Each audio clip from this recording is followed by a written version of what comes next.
আমার নবী দেখতে কেমন ছিলেন জানতে মনে চায় না? চাঁদের চেয়ে সুন্দর ছিলেন, ঠিক কি না?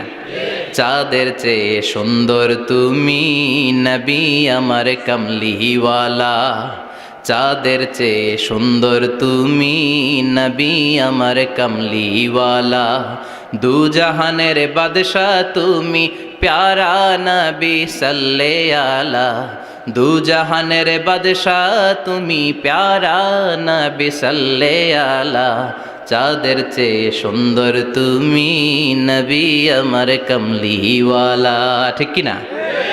আমরা হাদিসের আলোকে দেখার চেষ্টা করব আসলে তিনি কতটা সুন্দর ছিলেন। বিশ্বনবী ঈসা ইসলাম দেখতে অনেক সুঠাম একজন মানুষ ছিলেন, শক্তিশালী একজন পুরুষ ছিলেন, অসাধারণ একজন পার্সোনালিটি ছিলেন, ঠিক কি না? উনি এত শক্তিশালী ছিলেন, বিশ্বনবী বলতেন আমার ডান হাতের ভেতরে আল্লাহ জান্নাতের 40 জনের শক্তি ঢুকিয়ে দিয়েছে। উনি মক্কার সবচেয়ে বড় কুস্তিগির রুকানাকে ধরে মাটিতে 3 বার আছাড় মেরেছেন। শক্তি বেশি না কম? সুবহানাল্লাহ পড়বেন না? বিশ্বনবীর এই বুকটা ছিল উঁচু, পেটটা ছিল চাপা, 6 প্যাক। কয় প্যাক? আপনাকে কয় প্যাক? আমার কয় প্যাক? আহা, বিশ্বনবীর 6 প্যাক।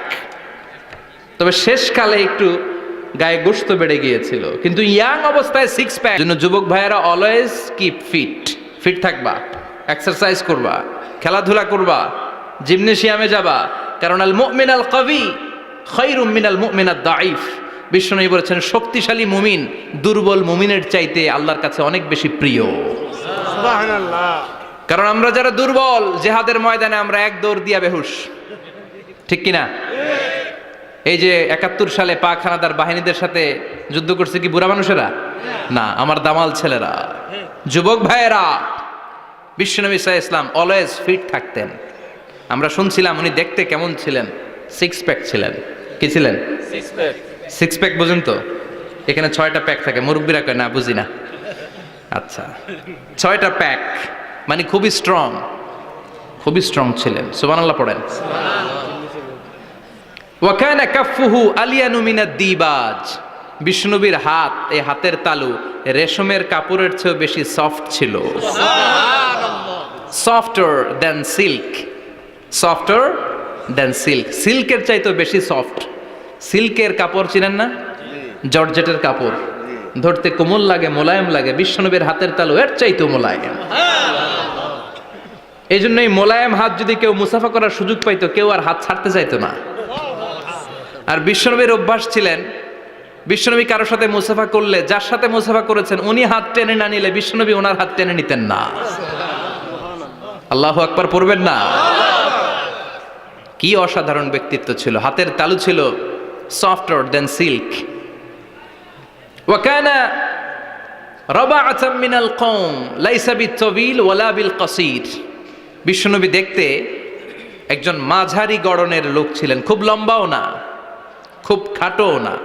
খুব বেশি লম্বাদেরকে ভাল লাগে? কথা বলেন। তাকাইতে গেলে টুপি পরে যাওয়ার সম্ভাবনা আছে। খুব খাটো যারা, এদেরকেও কিন্তু দেখতে অতটা ভাল লাগে না। বিশ্বনবী ছিলেন ব্যালেন্সড, মাঝারি ধরনের। লাইসা বিত-তাবিল ওয়ালা বিল কাসীর। কিভাবে আল্লাহ চুজ করেছেন ওনার পেয়ারা হাবিবকে, পড়েন সুবহানাল্লাহ। ওয়া কানা আযহারাল লাউন। ফর্সা রঙের মানুষ ছিলেন, ব্রাইট কালার। কি কালার? Bright colour. সিভি যারা লিখেন কারিকুলাম ভিটা, ওইখানে স্কিন কালার লিখতে হয়। আপনি কি ফর্সা না কালো? কালো হলে ব্ল্যাক কালার, ফর্সা হলে ব্রাইট কালার। বিশ্বনবী ছিল ব্রাইট কালার, ফর্সা রঙের মানুষ। কতটা সুন্দর ছিলেন! অনেকে বলে সাইয়েদনা ইউসুফ আলাইহিস সালাম বেশি সুন্দর। না না, বিশ্বনবী সাইয়েদনা ইউসুফ আলাইহিস সালামের চেয়ে অনেক গুণ বেশি সুন্দর ছিলেন। বিশ্বনবী বলতেন আনা মালিহুন ওয়া আখি ইউসুফু সাবিহুন। আমি বিশ্বনবী মালিহ। আলেম যারা আছেন উত্তর দেন আরবিতে। মিলহুন মানে কি? লবণ। তার মানে মালিহ মানে লাবণ্যময়। বিশ্বনবী লাবণ্যময় সুন্দর ছিলেন, আর ইউসুফ আলাইহিস সালাম সাদা সুন্দর ছিলেন। এদিকে লাবণ্যময়, এদিকে সাদা, কোনটা ভাল লাগবে? কথা কন। তার মানে বিশ্বনবীর গায়ের স্কিন ছিল ব্রাইট কালার, ফর্সা রঙের মানুষ ছিলেন, মাঝারি সাইজের মানুষ ছিলেন, 6 প্যাকের মানুষ ছিলেন। ওয়া কুবিদা ওয়া লাইসা ফি রাসিহি ওয়া লিহইয়াতিহি 20 শা'রা বাইদা। ইন্তেকালের আগে দাড়ি আর চুল মিলে 20টা দাড়ি চুলের বেশি পাকে নাই। সুবহানাল্লাহ পড়বেন না? দাড়ি আর চুল মিলে মোট পাকছিল কয়টা? অনেকে বলে হুজুর স্বপ্নের ব্যাখ্যা দেন, কি স্বপ্ন দেখেছেন? তিনি বললেন আমি স্বপ্নে দেখেছি একজন লোক আল্লাহ রাসূলের কবর থেকে উঠে এসেছে। তাই নাকি? উনি জানতে চাচ্ছে যে এটা আল্লাহ রাসূল কিনা। আমি বললাম চেহারা কেমন দেখেছেন? বলে হুজুর আমি দেখলাম ধবধবে সাদা দাড়ি, ধবধবে সাদা চুল। তার মানে উনি কি আল্লাহ রাসূলকে দেখেছে? না, আল্লাহ রাসূলের ধবধবে সাদা চুল ছিল না, ধবধবে সাদা দাড়ি ছিল না। ইন্তেকালের আগে দাড়ি আর চুল মিলে পাকছিল কয়টা? কোম্পানিগঞ্জের ভাইয়েরা মনে থাকবে? দাড়ি আর চুল মিলে পেকেছিল কয়টা? কেমন করে পাকবে? উনি তো জাইতুনের তেল মালিশ করতেন। সুবহানাল্লাহ।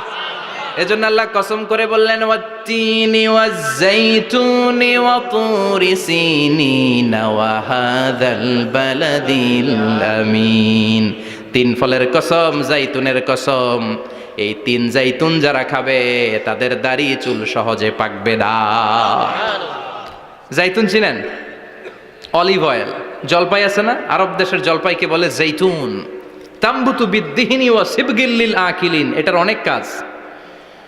এটা খাওয়া যায়, মালিশ করা যায়, আবার এই জাইতুনের ডাল ভেঙে মেসওয়াকও করা যায়। বলেন ঠিক কিনা? বিশ্বনবী বলতেন নি'মা সিওয়াকিয়া জাইতুন, জাইতুনের ডালের মেসওয়াক কতই না চমৎকার মেসওয়াক। ফাইন্নাহা সিওয়াকি ওয়া সিওয়াকুল আম্বিয়া মিন ক্বাবলি। কেননা জাইতুনের ডাল আমার মেসওয়াক, আর আমার আগে যত নবী দুনিয়া এসেছে সব নবীরা জাইতুনের ডাল দিয়ে মেসওয়াক করেছে। এই জাইতুনের তেল আপনারা বাজারে পাবেন। অলিভ অয়েল বলে জিজ্ঞেস করলে দিয়ে দিবে। কি অয়েল? এটা দাড়িতে মাখলে দাড়ি পাকে না, দেরিতে পাকে। চামড়ায় লাগালে ম্যাসেজ করলে চামড়ার ভাঁজগুলো পড়বে না, আপনার স্কিন সুন্দর থাকবে। বিশ্বনবী এটা মাখতেন। এজন্য দাড়ি আর চুল তেমন একটা পাকে নাই। আওয়াজ করে পড়তে হবে আল্লাহু আকবার। তুলুশ শা'r ইলা শাহমাতাইল উযুন। এবার শুনি বিশ্বনবীর চুল কেমন ছিল। বিশ্বনবীর চুল মাঝে মাঝে এই কানের লতি বরাবর আসতো। ইলা শাহমাতাইল উযুন মানে বড় চুল রাখতেন। হেয়ার কাটটা ছিল লং হেয়ার কাট, মাঝে মাঝে কানের লতির মাঝামাঝি, আর কখনো কখনো কাঁধ বরাবর। ইলাল মানকিবাইন, তিন সিস্টেমে রাখতেন। কানের মাঝ, কানের লতি, কাঁধ বরাবর। ওয়া কানা ইউফাররিকু বাইনা শা'রি। চুলের মাঝখানে বিশ্বনবী সিঁথি করতেন। আপনারা কাজী নজরুল ইসলামের ছবি দেখেছেন? দেখবেন যে উনি মাঝখানে সিঁথি করতেন। বিশ্বনবী এভাবে মাঝখানে সিঁথি করে সিঁথির মাঝখানে আতর ঢেলে দিতেন। কেন ঢেলে দিতেন? যেখানেই সেজদা দিতেন ওই জায়গায় আতরের ঘ্রাণে আমোদ হয়ে যেত। আরিদুস সদর, বুকটা ছিল প্রশস্ত। ওয়া কানা বাইনা কাতিফাইহি খাতামুন নবুওয়া, আর পিঠের মধ্যে কাজিররিল হাজালা, কবুতরের ডিমের মতো একটা মাহরুন নবুওয়া ছিল।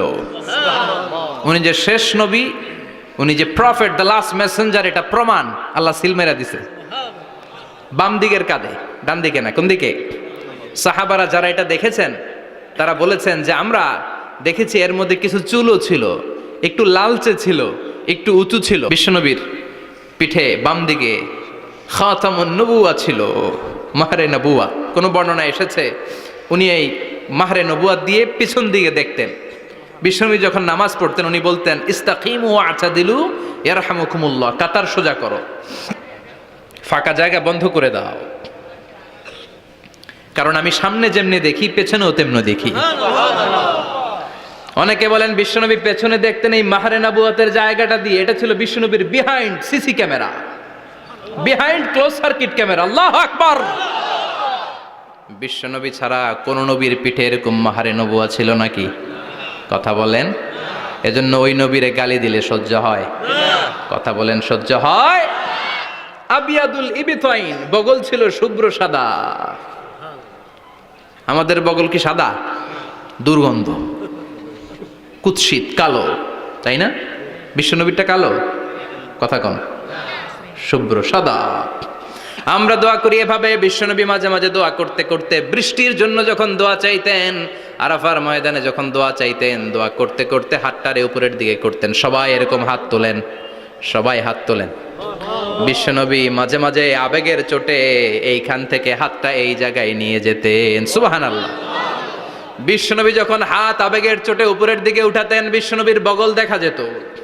সাহাবারা বলতেন হাত্তা ইরা বায়াদু ইবিতাইহি, এই সুযোগে আমরা দেখতাম ওনার বগলটা ধবধবে সাদা, কোনো দাগ ছিল না। মুস্তাওয়াল জাবিন, প্রশস্ত ললাট ছিল। আসাম্মুল আনফ, খাড়া নাক ছিল। বিশ্বনবীর নাক কিন্তু বোচা ছিল না।